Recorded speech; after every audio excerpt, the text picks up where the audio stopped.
بسم الله الرحمن الرحيم.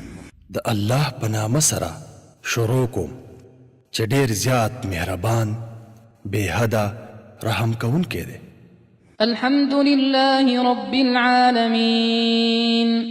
ټول د کمال صفتونه خاص د الله لپاره دي چې د ټولو عالمونو ښه پالونکی دی. الرحمن الرحيم مالك يوم الدين.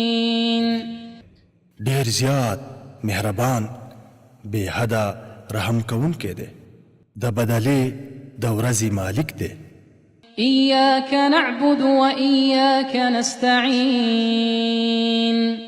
مون خاص ستا عبادت کو او خاص لتانا مدد غواړو.